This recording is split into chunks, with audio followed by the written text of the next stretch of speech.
नमस्कार दोस्तों, मैं पंडित के शर्मा, संपादक ज्योतिष गुरु मासिक पत्रिका, स्वागत करता हूं आपका इस YouTube चैनल में।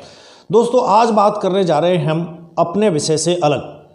हमारा विषय अधिकांश हम जो वीडियो बनाते हैं वो ज्योतिष या धर्म से संबंधित बनाते हैं, लेकिन आज का वीडियो है एक बयान जो आजकल बहुत चर्चा में है, जिसमें कहा गया है कि मुस्लिमों को इस देश में कहीं भी डरने की ज़रूरत नहीं है और हमारा और उनका यानी हिंदुओं का और मुसलमानों का जो डीएनए है वो लगभग 4000 साल से भी ज़्यादा पुराना है। साइंस ऐसा मानता है। तो दोनों चीज़ों पे मैं अलग अलग बात करूँगा। सबसे पहले तो बात कर लेते हैं डरने वाली बात पर। तो वैसे भी ये हम उस परंपरा के लोग हैं कि सबसे पहले तो हम अपने जो बुज़ुर्ग हैं, हमारे घर के जो बुज़ुर्ग हैं, उनकी जो आज्ञा होती है, उनका हर वचन हमारे लिए एक आज्ञा होता है। उसका पालन करना हमारा एक तरह से धर्म भी होता है और कोई भी बात का हम अपने बुजुर्गों की का किसी भी सूरत में विरोध नहीं करते। लेकिन जब बात राष्ट्र की आती है तो हमें बुजुर्गों को भी ये बताना जरूरी होता है कि परिवार से ज़्यादा राष्ट्र जरूरी होता है। चलिए, तो अब पहली बात करते हैं डरने की।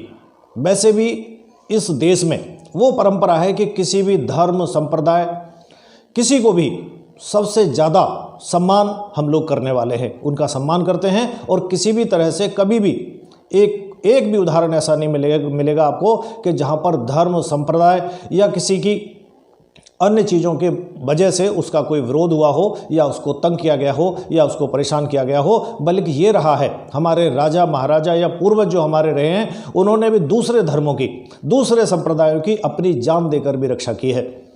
तो सबसे पहले ये डरने वाली जो बात है वो सच में उन लोगों को बिल्कुल भी डरने की ज़रूरत नहीं है जो इस देश को अपना देश समझते हैं, जो इस मातृभूमि को अपनी मातृ वतन समझते हैं। उनको बिल्कुल भी डरने की ज़रूरत नहीं है, क्योंकि उनका तो हमारे नज़र में हम लोग बहुत ज़्यादा सम्मान करते हैं। आप देख भी सकते हैं कि छोटे से छोटे लेकर बड़े से बड़े पद तक सभी धर्मों के लोग यहाँ पर आसीन होते हैं और उनका सम्मान होता रहा है। हाँ, उनको डरने की तो ज़रूरत हो सकती है जो लोग इस मातृभूमि को, इस धरती माता को, इस राष्ट्रगान को, अगर कई बार आपने देखा भी होगा, वीडियो में भी देखा है कि जब राष्ट्रगान होता है, जिस समय राष्ट्रगान होता है, कोई आदमी चल रहा है कहीं भी, वो भी वहीं खड़े होकर उस राष्ट्रगान का सम्मान करता है। लेकिन मैंने देखा है कई वीडियो में कि लोग हाथ पकड़ के और अपनी कुर्सी पर बैठे रहते हैं, यानी उसके लिए वो राष्ट्रगान उनके राष्ट्र का गान नहीं है। तो उनसे मैं पूछना चाहता हूँ कि आपका अपना कौन सा राष्ट्र है? किस राष्ट्रगान का आप सम्मान करोगे? जब आपकी नज़र में ये राष्ट्र आपका नहीं है, ये धरती माता आपकी नहीं है, तो नेचुरल बात है आपको डरने की ज़रूरत है। और डरते भी वही हैं, डरते भी वही लोग हैं जिनके मन में कोई न कोई षड्यंत्र चल रहा है, या इस मातृभूमि को काटने का, छांटने का, या अन्य तरह की तकलीफ़ें लोगों को देने का, जिनके मन में एक प्लान चल रहा है, षड्यंत्र चल रहा है, और वो इस धरती माता को अपनी माता नहीं मानते। उन्हें ही डरने की ज़रूरत है। और वही लोग डरते हैं। डरते भी वही है कि जो लोग इसके खिलाफ हैं या इस देश को अपना देश नहीं मानते, सिर्फ वही लोग डरते हैं। बाकी के अन्य लोग, आप किसी भी हमारी जो हिंदू परंपरा है उस कम्युनिटी में आप देखें, कहीं पर भी कारपेंटर आपको अधिकांश मुस्लिम लोग मिलेंगे। नाई जो है आप देखिए वहाँ पर मुस्लिम लोग हैं। फल बेचने वाले, सब्जी बेचने वाले, कोई भी ये नहीं कह सकता कि किसी ने भी धर्म के आधार पर उनके साथ किसी तरह का भेदभाव किया हो। फिर ये बात कहना कि अगर आप मुस्लिम हैं तो आपको डरने की ज़रूरत नहीं, ये एक तरह से उन लोगों को जो विकृत मानसिकता के हैं, जो इस राष्ट्र का सम्मान नहीं करते, जो टुकड़े टुकड़े गैंग से सम्मिलित हैं, या अभी एक कुछ ही दिन पहले आपने देखा कि हिंदू बेटी का 35 टुकड़े किए गए, यानी उनको एक तरह से बढ़ावा है।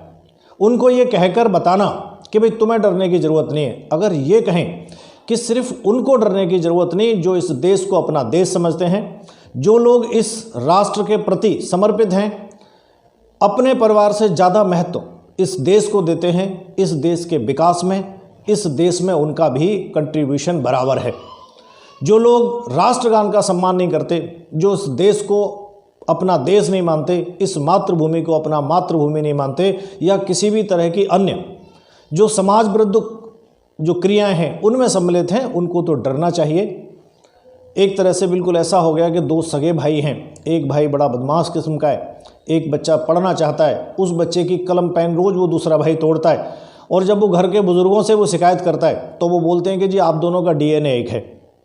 आज इस दूसरे डीएनए को अधिकार है कि आपकी कलम पेन तोड़ सकता है। अगर हम डीएनए की बात करेंगे तो पीछे पीछे हम अपने शास्त्रों में भी अगर देखें तो हिरण्यकश्यप का और प्रहलाद का डीएनए एक है, क्योंकि पिता पुत्र हैं। भगवान अवतार लेते हैं, नरसिंह अवतार, तो हिरण्यकश्यप को इसलिए नहीं मारते कि उसका डीएनए अलग है, प्रहलाद को इसलिए नहीं बचाते कि उसका डीएनए अलग है। बात है परंपरा की। दो सगे भाइयों में भी जब अलग अलग हो जाते हैं, बंटवारा हो जाता है, बोलचाल बंद हो जाती है, और जो दोस्त होते हैं जिनका डीएनए दूर दूर तक नहीं मिलता, वो एक दूसरे के साथ जीवन भर रहते हैं। तो बात है विचारधारा की, क्योंकि डीएनए के उदाहरण तो अगर कंस की भी हम बात करेंगे तो भगवान कृष्ण के वो मामा थे या मामा था, तो डीएनए तो उनका भी एक था। अगर हम सुग्रीव और बाली की बात करेंगे, दो सगे भाई थे, उनका भी डीएनए एक था। रावण और विभीषण की बात करेंगे, उनका भी डीएनए एक था। और बहुत बड़ा युद्ध जो महाभारत का युद्ध हुआ, उसमें भी कौरव और पांडव दोनों का डीएनए एक था। इसका मतलब ये नहीं कि जो गलत कर रहा है उसका भी साथ हम इसलिए देंगे क्योंकि उसका डीएनए हमारा डीएनए एक है।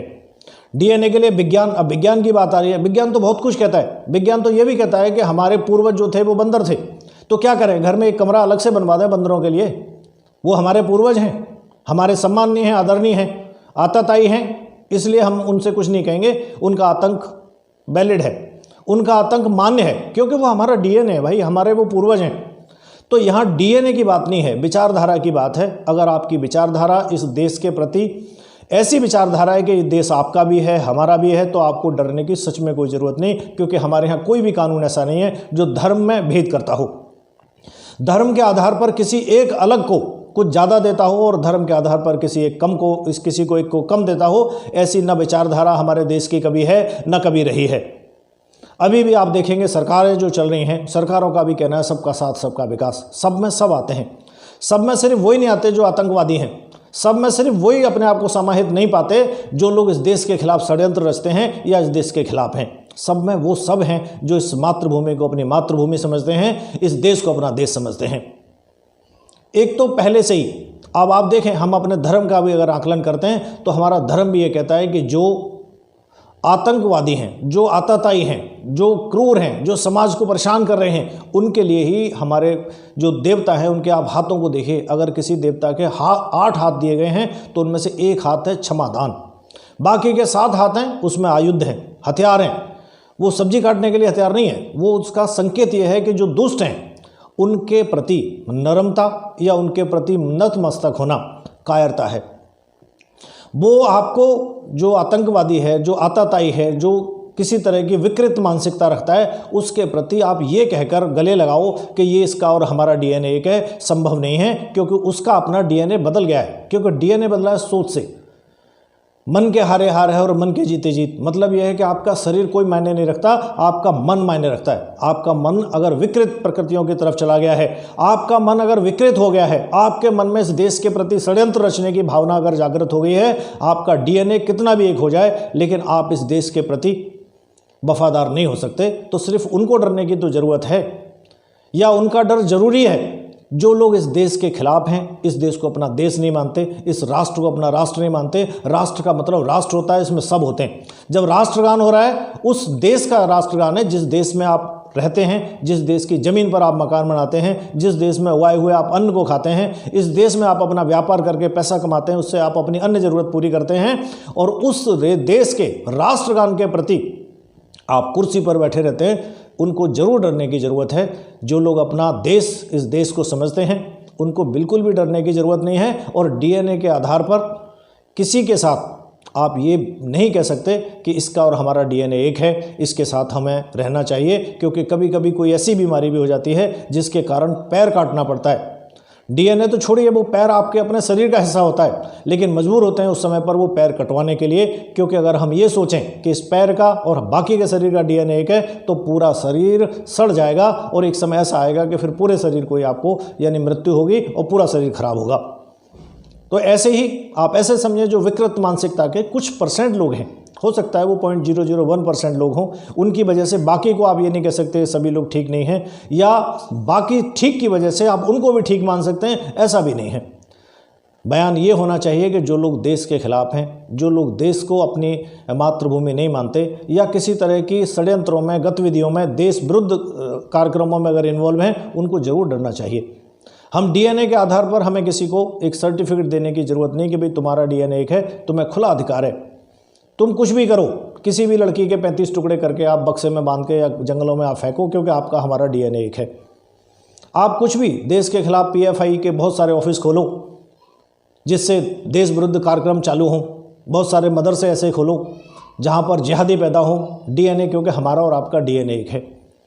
तो डीएनए नहीं, मानसिकता एक होनी चाहिए। इस देश के प्रति आपकी मानसिकता वही होनी चाहिए जो अन्य लोगों की है, या आपकी अन्य लोगों से ज़्यादा बढ़कर इस देश के साथ अगर आपका प्रेम है तो आपको सच में डरने की ज़रूरत नहीं है, क्योंकि डीएनए कोई मायने नहीं रखता। जैसे मैंने पहले भी बोला कि बंदर तो हमारे विज्ञान क्या कहता है, बंदरों को हमारा पूर्वज बताता है। तो ये मतलब नहीं कि जो हम दादाजी को, अपने पापा को, है ना, अपने जो और अन्य जो हमारे सम्माननीय बड़े बुजुर्ग हैं उनका सम्मान हम बंदरों को देने लगेंगे। अगर बंदर आतंक मचाएंगे तो उनको पकड़ने के लिए पिंजरा, उनको मारने के लिए डंडा, वो आपको इस्तेमाल करना ही पड़ेगा।